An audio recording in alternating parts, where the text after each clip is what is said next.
অবৈধ বিদেশী নাগৰিক চিনাক্তকৰণ কৰিব লাগে, বহিষ্কৰণ কৰিব লাগে। এইটো আমাৰ সকলোৰে দাবী। আৰু অসম চুক্তিৰ আধাৰতে বিদেশী নাগৰিকৰ বহিষ্কৰণ আৰু চিনাক্তকৰণৰ বহু দিনৰ পৰা দাবী উত্থাপন কৰি আহিছিলোঁ। ভোটাৰ তালিকাৰ পৰা তেওঁলোকৰ নাম কৰ্তন কৰিব লাগে।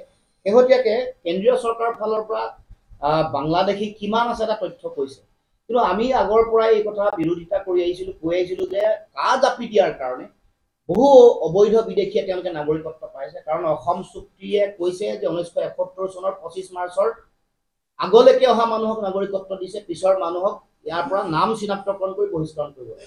সেইকাৰণে আজি এই প্ৰেক্ষাপটত তেওঁলোকে বিদেশী নাগৰিক চিনাক্তকৰণৰ কথাটো প্ৰশংসনীয়। তাৰ লগে লগে আমি কৈছোঁ যে কা আইনখন কিন্তু বাতিল হ'ব।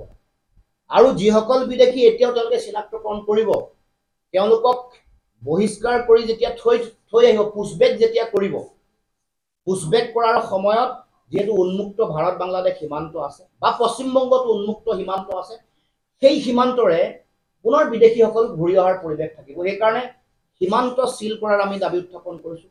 অসমত আমাৰ নাগৰিকৰ সুৰক্ষাৰ কাৰণে অসম চুক্তিৰ 6 নম্বৰ দফা কাৰ্যকৰী কৰিবৰ কাৰণে দাবী উত্থাপন কৰি আহিছোঁ।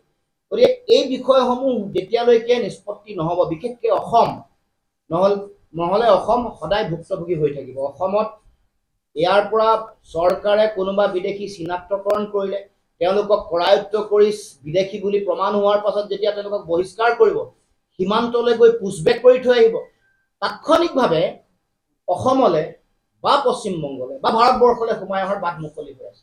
সমগ্ৰ অসমৰ সীমান্তত থকা সমগ্ৰ নদী অঞ্চল আজিও উন্মুক্ত হৈ আছে। আনকি মাটিত থকাও কিছু অঞ্চল কিলোমিটাৰমান আজিও উন্মুক্ত হৈ আছে। সকলোৱে জানে, যিফালে বিভিন্ন অবৈধ বিভিন্ন বস্তুৰ অহা যোৱা হয়, বিভিন্ন ধৰণৰ আহ যাহ হয়। গতিকে আমি চৰকাৰক আহ্বান জনাইছোঁ, আমাৰ যিটো প্ৰতিশ্ৰুতি দিছিল যে সীমান্ত তেওঁলোকে চিল কৰিব, নদী অঞ্চলত তেওঁলোকে সুৰক্ষাৰ ব্যৱস্থা কৰিব, ফ্লটিং বিঅপিৰ ব্যৱস্থা কৰিব, নতুবা পাৰ্মানেণ্ট বিঅপিৰ ব্যৱস্থা কৰিব। তাৰ লগে লগে সেইটোৰ নিৰীক্ষণৰ কাৰণে তেওঁলোকৰ সুকীয়া ব্যৱস্থা তেওঁলোকে গ্ৰহণ কৰিব। তেওঁলোকে ছেটেলাইটৰ ব্যৱস্থা, আৰ্টিফিচিয়েল ছেটেলাইট, কৃত্ৰিম উপগ্ৰহৰ ব্যৱস্থা গ্ৰহণ কৰিব, লেজাৰ গাইডেড টেকনলজি ব্যৱহাৰ কৰিব।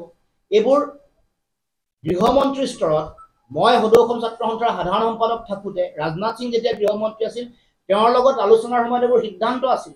যেতিয়া আমি সীমান্ত পৰিদৰ্শন কৰিবলৈ গৈছিলোঁ, তেতিয়াও এই কথাটো তেওঁ সাংবাদিকৰ আগতো দোহাৰিছিল, আমাৰ আগতো কৈছিল যে আমি এইবাৰ লেজাৰ গাইডেড টেকনলজি ব্যৱহাৰ কৰি আমি বিদেশীৰ আহযাহটো আমি তেওঁলোকক ডিটেকশ্যন কৰিব পৰা ব্যৱস্থা আৰু তেওঁলোকক কৰায়ত্ব কৰিব পৰা ব্যৱস্থা কৰিম, আৰু সুকীয়াকৈ সীমান্ত নিৰীক্ষণ কৰিবৰ কাৰণে কৃত্ৰিম উপগ্ৰহ ব্যৱস্থা কৰাৰ কথা কৈছিল। কিন্তু আমি দেখিবলৈ পাইছোঁ যে সেই কাম কৰা নাই। আৰু তাৰ লগে লগে আমি অসম চুক্তিক সন্মান জনাই যিখন নাগৰিকত্ব সংশোধনী আইন জাপি দি আৰু 40টাতকৈ বেছি বছৰৰ বিদেশীৰ বোজা অসমক জাপি দিব কৈছে, সেইটো একেলগে বাতিল কৰিবৰ কাৰণে আমি দাবী উত্থাপন কৰিছোঁ।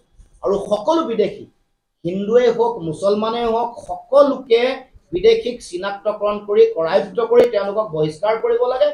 আৰু ভোটাৰ তালিকাত যদি তেওঁলোকৰ নাম আছে, তাৎক্ষণিকভাৱে ভোটাৰ তালিকাৰ পৰা তেওঁলোকৰ নাম